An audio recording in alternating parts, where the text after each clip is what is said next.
ಎಲ್ಲರಿಗೂ ನಮಸ್ಕಾರ. ಈ ಬೆಂಗಳೂರು ಗ್ರಾಮಾಂತರ ಕ್ಷೇತ್ರದ ಎಲ್ಲ ಮತದಾರರಿಗೂ ನನ್ನ ಹೃದಯಪೂರ್ವಕವಾದ ನಮಸ್ಕಾರಗಳು.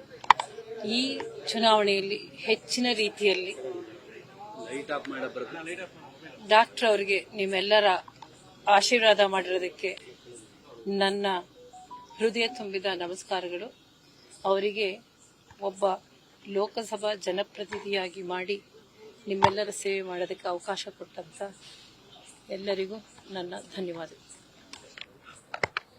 ಸರ್, ಡಿ.ಕೆ. ಸುರೇಶ್ ಹೇಳ್ತಾ ಇದ್ರು, ತಂತ್ರ ಕುತಂತ್ರ ಇಲ್ಲಿ ವರ್ಕ್ ಮಾಡಿದೆ ಗ್ರಾಮಾಂತರದಲ್ಲಿ, ಹಾಗಾಗಿ ಗೆದ್ದಿದ್ದಾರೆ ಮೈತ್ರಿ ಅಭ್ಯರ್ಥಿ ಅನ್ನೋ ಮಾತು ಹೇಳ್ತಾ ಇದ್ರು. ನಾನು ಅದರ ಬಗ್ಗೆ ಏನು ಹೇಳಕ್ ಹೋಗಲ್ಲ. ಯಾಕೆಂದ್ರೆ ಜನ ಬಹಳ ಪ್ರೀತಿಯಿಂದ ಅಭಿಮಾನದಿಂದ ನಮಗೆ ಮತವನ್ನು ಕೊಟ್ಟಿದ್ದಾರೆ. ಬಹಳ ಅಭಿಮಾನ ಪ್ರೀತಿಯಿಂದ ಕೊಟ್ಟಿದ್ದಾರೆ. ಯಾಕೆಂದ್ರೆ ನಾನು 8 ವಿಧಾನಸಭಾ ಕ್ಷೇತ್ರಗಳನ್ನು ನಾನು ಪ್ರಚಾರಕ್ಕೆ ಹೋದಂತ ಸಂದರ್ಭದಲ್ಲಿ ಜನ ಸ್ಪಂದಿಸುವಂತ ರೀತಿ, ಜನ ನಮಗೆ ಕೊಟ್ಟಂತ ಪ್ರೀತಿ, ಅವರ ಭಾವನೆಗಳನ್ನ ನೋಡಿದಾಗಲೇ ನನಗೆ ಅವಾಗಲೇ ಖಂಡಿತವಾಗಿ ನಾವು ಗೆಲ್ತೀವಿ ಅನ್ನುವ ವಿಶ್ವಾಸ ಇತ್ತು. ಅಂದ್ರೆ ಈ ಲೀಡ್ ಬಗ್ಗೆ ಕೆಲವರು ಕೇಳ್ತಾರೆ, ನೀವಿಷ್ಟು ಎಕ್ಸ್ಪೆಕ್ಟ್ ಮಾಡಿದ್ರಾ ಅಂತ ಕೇಳ್ತಾರೆ. ಸೊ ಆದ್ರೆ ನಮಗೆ ಈ ಫೀಡ್ಬ್ಯಾಕು ಮತ್ತು ಜನರ ಪ್ರತಿಕ್ರಿಯೆ ಇದೆಲ್ಲ ನೋಡಿದಂತ ಸಂದರ್ಭದಲ್ಲಿ ಇಲ್ಲಿ ಬಹಳ ಒಂದು ಅಂಡರ್ ಕರೆಂಟ್ ಇತ್ತು, ಗುಪ್ತಗಾಮಿನಿ ಅಂತ ಏನ್ ಹೇಳ್ತೀವಿ ಅದು ತುಂಬಾ ಇತ್ತು. ಸೊ 2 ರೇಂಜು ನಮ್ಮ ಮನಸ್ಸಲ್ಲಿ, ನಮ್ಮ ಅಸೆಸ್ಮೆಂಟ್ ಅಲ್ಲಿ ಇತ್ತು. ಒಂದು 50,000 ಲೀಡಲ್ ಗೆಲ್ಬಹುದು ಅಥವಾ 2 ಲಕ್ಷ ಹತ್ರ ಲೀಡಲ್ ಗೆಲ್ಬಹುದು ಅಂತ 2 ರೇಂಜ್ ಇಟ್ಕೊಂಡಿದ್ವಿ. ಇವತ್ತು ಹೈಯೆಸ್ಟ್ ರೇಂಜ್ ಅಲ್ಲೇ ನಾವು ಜಯಗಳಿಸಿದ್ದೇವೆ. ಅಂದ್ರೆ ಇಲ್ಲಿ ಜೆಡಿಎಸ್ ಮತ್ತು ಬಿಜೆಪಿ ಕಾರ್ಯಕರ್ತರು ಬಹಳ ಒಗ್ಗಟ್ಟಾಗಿ ಕೆಲಸ ಮಾಡಿದ್ದಾರೆ. ಅದು ಒಂದು ಈ ಚುನಾವಣೆಗೆ ಆನೆ ಬಲ ಸಿಕ್ತು. ಸೊ ಎಲ್ಲಾ ಕ್ಷೇತ್ರಗಳಲ್ಲೂ ಬಹಳ ಉತ್ಸಾಹದಿಂದ ಒಂದು ಫೆಸ್ಟಿವಲ್ ಅಂತ ಏನ್ ಹೇಳ್ತೀವಿ, ಒಂದು ಹಬ್ಬದ ರೀತಿ ಚುನಾವಣೆಯನ್ನ ಆಚರಣೆ ಮಾಡಿ ಇದು ನಡೆಸಿದ್ರು.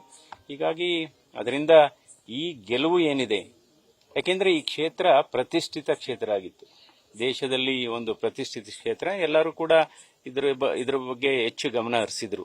ಇವನ್ನು ಮೀಡಿಯಾ ಕೂಡ ಹೆಚ್ಚು ಗಮನ ಹರಿಸಿದ್ರು ಈ ಕ್ಷೇತ್ರದ ಬಗ್ಗೆ. ಹೀಗಾಗಿ ಇದು ಪ್ರತಿಷ್ಠಿತ ಕ್ಷೇತ್ರ ಮತ್ತು ಹೈ ವೋಲ್ಟೇಜ್ ಕ್ಷೇತ್ರ ಅಂತಲೂ ಕೂಡ ಇತ್ತು. ಬೇರೆ ಬೇರೆ ಕಾರಣಗಳಿಗೆ ಇದನ್ನ ಹೈ ವೋಲ್ಟೇಜ್ ಕ್ಷೇತ್ರ ಅಂತಲೂ ಕೂಡ ಹೇಳ್ತಾ ಇದ್ರು. ಹೀಗಾಗಿ ಇದಕ್ಕೆ ಹೆಚ್ಚು ಮಹತ್ವ ಬಂದಿತ್ತು. ರಾಜ್ಯದಲ್ಲಿ ಮತ್ತು ರಾಷ್ಟ್ರ ಮಟ್ಟದಲ್ಲಿ ಹೆಚ್ಚು ಆಯಿತು.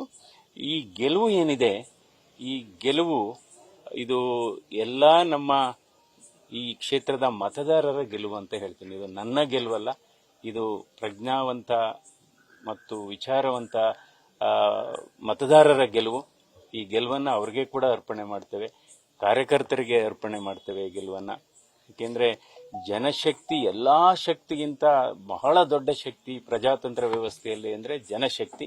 ಇವತ್ತು ಜನಶಕ್ತಿ ಏನು ಅನ್ನೋದನ್ನ ಕ್ಷೇತ್ರ ತೋರಿಸ್ಕೊಟ್ಟಿದೆ. ಸರ್, ಒಂದ್ ಕಡೆ ನೀವು ಮೈತ್ರಿ ಕ್ಯಾಂಡಿಡೇಟ್ ಅನ್ನೋದು ಒಂದ್ ಕಡೆ, ಇನ್ನೊಂದ್ ಕಡೆ ಜನರು ನಿಮ್ಮನ್ನ ಜಾಸ್ತಿ ಇಷ್ಟು ಅಪ್ಕೊಳ್ಳೋಕೆ ಡಾಕ್ಟರ್ ಅನ್ನೋದು ಒಂದು ಕಾರಣ. ಅದರಲ್ಲೂ ಸಹ ದೊಡ್ಡ ಹೆಸರು ಮಾಡಿದ್ರಿ, ಜನರಿಗೆ ಬಡವರು ಸೇವೆ ಮಾಡುವಂತ ದೊಡ್ಡ ಹೆಸರು.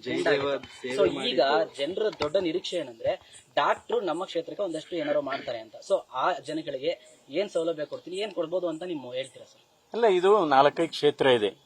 ಒಂದು ಆರೋಗ್ಯ ಕ್ಷೇತ್ರ, ಇನ್ನೊಂದು ಶಿಕ್ಷಣ ಕ್ಷೇತ್ರ, 3ನೇದು ಕೃಷಿ ಕ್ಷೇತ್ರ, 4ನೇದು ಮೂಲಭೂತ ಸೌಕರ್ಯ. ಸೊ ಇದನ್ನೆಲ್ಲ ಇದ್ರ ಬಗ್ಗೆ ಒಂದು ಪಟ್ಟಿ ಮಾಡಿ ಚಿಂತನೆ ಮಾಡಿ ಇದ್ರ ಬಗ್ಗೆ ಮುಂದೆ ಏನ್ ಮಾಡಬೇಕು ಅನ್ನೋದಕ್ಕೆ ಒಂದು ರೂಪರೇಷೆಯನ್ನು ಮಾಡೋಣ. ಹೌದು, ಮಾವ ಮತ್ತು ನಮ್ಮ ಅತ್ತೆಯವರ ಇಬ್ಬರ ಆಶೀರ್ವಾದವನ್ನ ನಾವು ಪಡ್ಕೊಂಡಿದ್ದೇವೆ. ಅವರ ಆಶೀರ್ವಾದ ಬಹಳ ಇದೆ. ಇವತ್ತು ಈ ಕ್ಷೇತ್ರದಲ್ಲಿ ನಾವು ಇದರಲ್ಲಿ ಇದು ಅಭೂತಪೂರ್ವ ಒಂದು ಐತಿಹಾಸಿಕ ಗೆಲುವು ಅಂತ ಏನು ಹೇಳ್ತಾ ಇದ್ದಾರೆ ಮಾಧ್ಯಮದಲ್ಲಿ, ಇದಕ್ಕೆಲ್ಲ ಎಲ್ಲರ ಸಹಕಾರ ಕೂಡ ಇದೆ, ಎಲ್ಲರ ಕೊಡುಗೆ ಕೂಡ ಇದೆ. ಸನ್ಮಾನ್ಯ ನರೇಂದ್ರ ಮೋದಿ ಅವರ ಮತ್ತು ಅಮಿತ್ ಶಾ ಅವರ ಸಲಹೆಗಳು, ಅವರ ಸಹಕಾರ, ಸನ್ಮಾನ್ಯ ದೇವೇಗೌಡರು, ಸನ್ಮಾನ್ಯ HD ಕುಮಾರಸ್ವಾಮಿ, ನಂತರ ಯಡಿಯೂರಪ್ಪನವರು, ವಿಜೇಂದ್ರ ಅವರು ಮತ್ತು ಎಲ್ಲಾ ನಮ್ಮ ವಿಧಾನಸಭಾ ಕ್ಷೇತ್ರದ ಹಾಲಿ ಸದಸ್ಯರುಗಳು ಮತ್ತು ಮಾಜಿ ಸದಸ್ಯರುಗಳು ಎಲ್ಲ ಕೂಡ ಒಗ್ಗಟ್ಟಾಗಿ ಕೆಲಸ ಮಾಡಿದ್ದಾರೆ. ಸರ್, ಈಗ ಹೈಕಮಾಂಡ್ ಇಂದ ನಿಮಗೆ ಯಾರು ಕಾಲ್ ಮಾಡಿದ್ರು, ಯಾವಾಗ ಬನ್ನಿ ಅಂತ ಹೇಳಿದ್ರು ದೆಹಲಿಗೆ ಈ ಸಂಬಂಧ? ಮುಂದೆ ಸರ್ಕಾರ ಅಲ್ಲ, ಇವಾಗೇನಾಯ್ತು, ನಾವು ಬೆಳಿಗ್ಗೆಯಿಂದ ಎಲ್ಲಿ ಇದು ಈಗ ಬರ್ಬೋದು ಹೈಕಮಾಂಡ್ ಇಂದ, ಯಾಕೆಂದ್ರೆ NDA ಒಕ್ಕೂಟ ಈಗ ಸರ್ಕಾರ ಮಾಡುತ್ತೆ. ಸೊ ಅದರಿಂದ ಬಹುಶಃ ಇನ್ನೊಂದು 24 ಗಂಟೆ ಒಳಗೆ ನಮಗೆ ಕರೆ ಬರುತ್ತೆ. Thank you sir. News First, ನಿರ್ಭೀತಿಯಿಂದ ನಿಮ್ಮ ಪರವಾಗಿ.